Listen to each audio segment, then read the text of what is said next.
All right, welcome back to the stream. Welcome back to another video Today we're going to talk about how Tesla inventory is at an all-time high, I guess relative to what the past few months or weeks at this point, and what Tesla should do about this. I found a couple interesting Twitter posts and I kind of agree, so we're going to review it.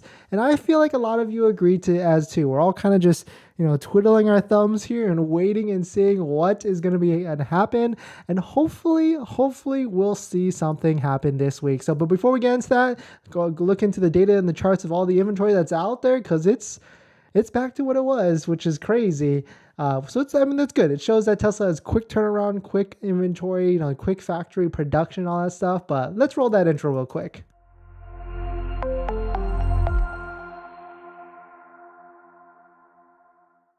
All right, so thanks for watching another stream. Thanks for watching another video. My name is Dennis, and I love talking about Tesla hacking, as I like to call it, but basically just getting the best deal on a Tesla at the best possible price, or just getting really good financing on your Tesla. So if you're interested in any of that, please hit that subscribe. We make what, 3 to 4 videos a day now regarding Tesla content, so definitely hit that subscribe if you're interested. And today's video is actually sponsored by my Patreon link down below in the description if you want to schedule a call with me to ask me any questions, but more on that later. All right, so let's take a look at this. We'll jump right into it. So this is tesladata.com, mattjung.net. Shout out to Matt Jung, putting a really crucial, cool site. And he's got charts. He's got data charts, inventory charts. And you can see right here, we are backed to what it was. This is all total new inventory that's available from tesla.com. And we're almost basically at to where it was, but all-time high relative to the past 6 weeks at this point. And so right around, this is what we know, right around 1221, literally this point right here, that's when Tesla instituted the $7,500 discount at point of sale on the Model 3 and the Model Y. And then right about here on the 30th, that's when they actually instituted the $7,500 discount on the Model S and the Model X. And then that's really when vehicles started to sell and disappear. I mean, all the discounts stopped on January 1st. And shout out to the Tesla team, because I saw some pictures and videos. You know who you are. You guys were out there late New Year's Eve, trying to deliver as many cars as possible. So if we drill down to this, Model S is right back up to where it was. Model X, right back up to where it was. Model Y, look at this crazy graph, going all the way back up, even higher. So really the title should be Model Y inventory is at an all-time high instead of all Tesla.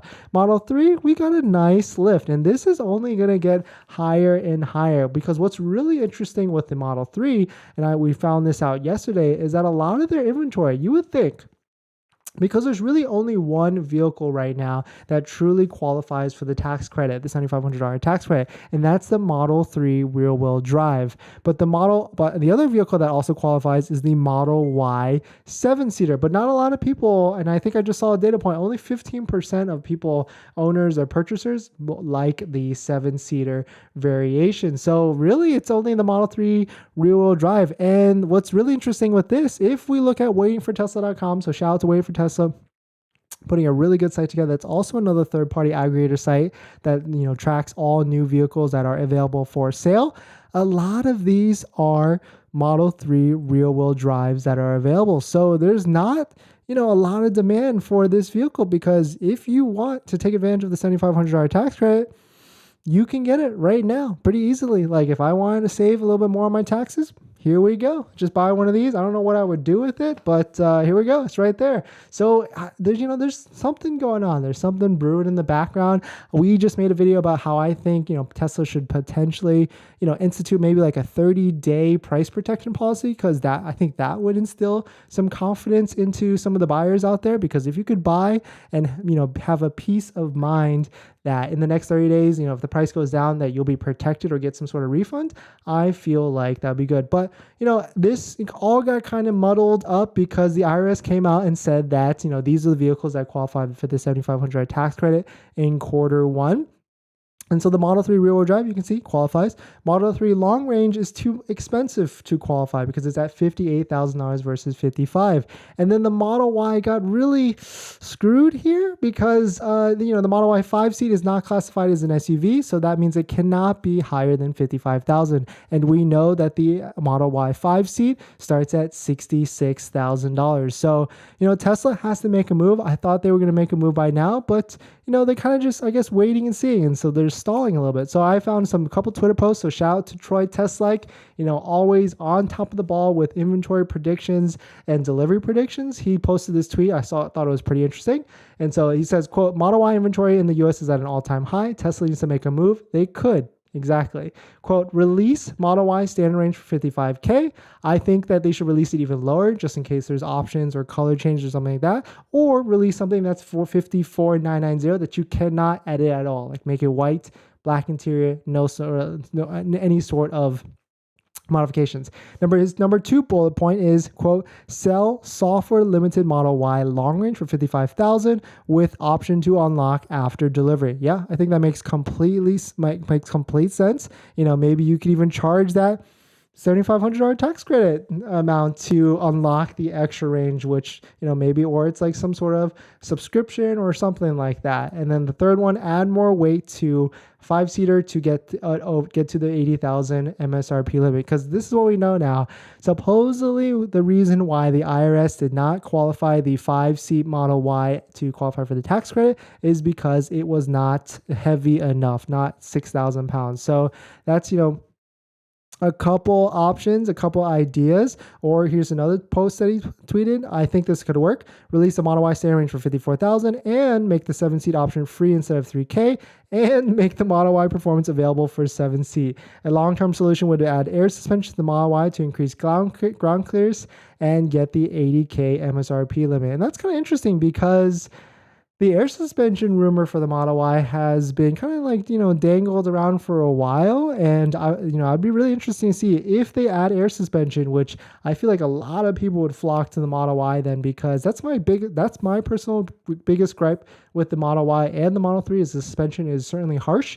It's not luxury car quality. And so if they added air suspension to the Model Y, that would actually make it a huge contender in comparison to like the Tesla Model X and the Model S, because I've had the best Model S recently and I loved it just because it had air suspension. It just made it a different animal at the end of the day. Here's a tweet from Brandon Flash, shout out to Brandon. He responded to Troy Teslike, quote, almost like putting a $7,500 discount and then removing the discount removes the demand. And that, that makes sense. Like people that are interested in buying a Tesla have been shopping for the past couple months now. I have been shocked, like literally shocked the system with the $7,500 discount. And now we're all kind of like, well, if it's gone, do we just wait and see if it comes back or something, right? Like I know I would be. And so that's why I certainly feel like putting in some sort of price protection policy would help. And that's why I've created a poll on the channel to see if we can get, votes, and maybe I'll make another petition or something. But my idea is, should Tesla implement a 30-day price protection policy? Example, buy a Tesla today. If the price goes down in 30 days, get a refund for the difference. I think that would make a lot of sense. It would build a lot of consumer confidence for, people that are on the sidelines right now waiting to purchase a Tesla. And so that, I think that would certainly make a lot of sense. But let me know what you guys' thoughts on this for sure. But definitely check out the links below down in the description if you want to support the channel. There's a Patreon link. There's a sponsor for this month, Tenet, a different way to finance your vehicle. And you can even finance or push off financing for $7,500, the tax credit or more. So it's a different way to finance it. So to finance your vehicle. So definitely check them out in the description. But let's jump into some comments really quick.